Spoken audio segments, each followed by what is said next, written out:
जिन्ना जो है जैसे ही कोई स्टेटमेंट आता था कांग्रेस के खिलाफ, सीधा जो है नेहरू चिट्ठी लिखते थे, क्यों लिख रहे हो भैया। अयोध्या जो है मंदिर इतना बढ़िया बन गया, 500 साल की गुलामी खत्म हुई। आज तक गांधी परिवार से न सोनिया जी, न राहुल जी, न प्रियंका जी कोई गए हैं। आज देखिए कांग्रेस कितनी मूर्ख हो गई है। मैंने सुकुमार सेन के बारे में कहा। अब आप समझिए कि 1953 में एक एग्रीमेंट हुआ गवर्नर जनरल का। उस वक्त सूडान के जो चीफ इलेक्शन कमिश्नर बनाए जाते हैं उनको गवर्नर बोला गया। एक एग्रीमेंट है, आज मैं अभी ट्वीट करने वाला हूं। आप ये समझें कि उसके बारे में कह रहे हैं कि मुझे गवर्नर और एम्बेसडर के बारे में फर्क नहीं है। मूर्खता की पराकाष्ठा देखिए। 1960 में उसी chief election commissioner Sukumar Sen को बर्धमान यूनिवर्सिटी का वाइस चांसलर बनाया।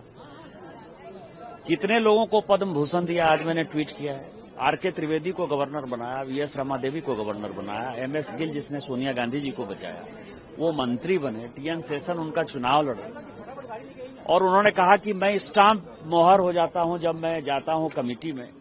2010 में चीफ विजिलेंस कमिश्नर की नियुक्ति हुई। आप लोगों के जानकारी के लिए, थॉमस जिसके ऊपर की पामोलिन घोटाले का जो है बड़ा आरोप था, उस आरोपी को जो है Sushma Swaraj ji leader of the opposition थी, उन्होंने विरोध दर्ज किया ऑन पेपर कि ये करप्ट आदमी है, इसको भ्रष्टाचार का मुखिया कैसे बनाओगे, सीबीसी का मुखिया कैसे बनाओगे।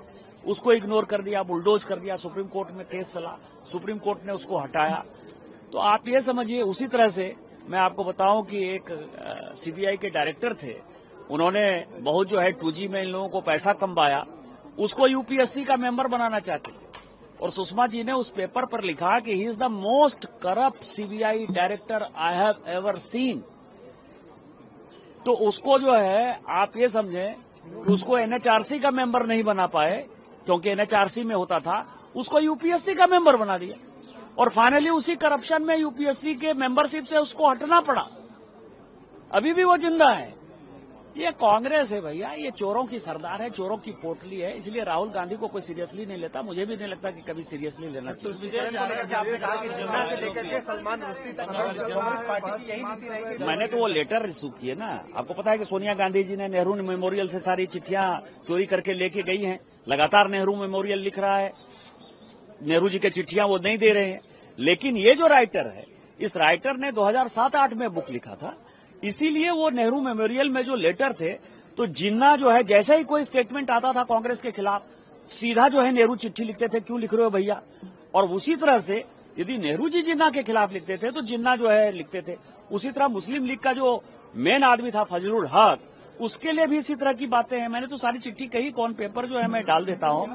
और उसके बाद आपको बताया कि सैटेनिक वर्सेस कहां लिखा गया, हमारे यहाँ के मुसलमानों से क्या मतलब था। सब अब पूरी दुनिया ने जो उसको फ्री कर दिया, लेकिन हमारे यहाँ बैन कर दिया, साहबानों बैन कर दिया। मैंने ये कहा कि सोमनाथ जो है, आज तक सोमनाथ जो है नहीं गए ये लोग, पूरे परिवार के लोग। उस वक्त भी आपको पता है कि राजेंद्र बाबू को अभी विरोध किया, सरदार पटेल का भी विरोध किया। अयोध्या जो है मंदिर इतना बढ़िया बन गया, 500 साल की गुलामी खत्म हुई। आज तक गांधी परिवार से न सोनिया जी, न राहुल जी, न प्रियंका जी कोई गए हैं। तो इनको किसी में आस्था नहीं है, उनको केवल मुस्लिम वोट बैंक में आस्था है।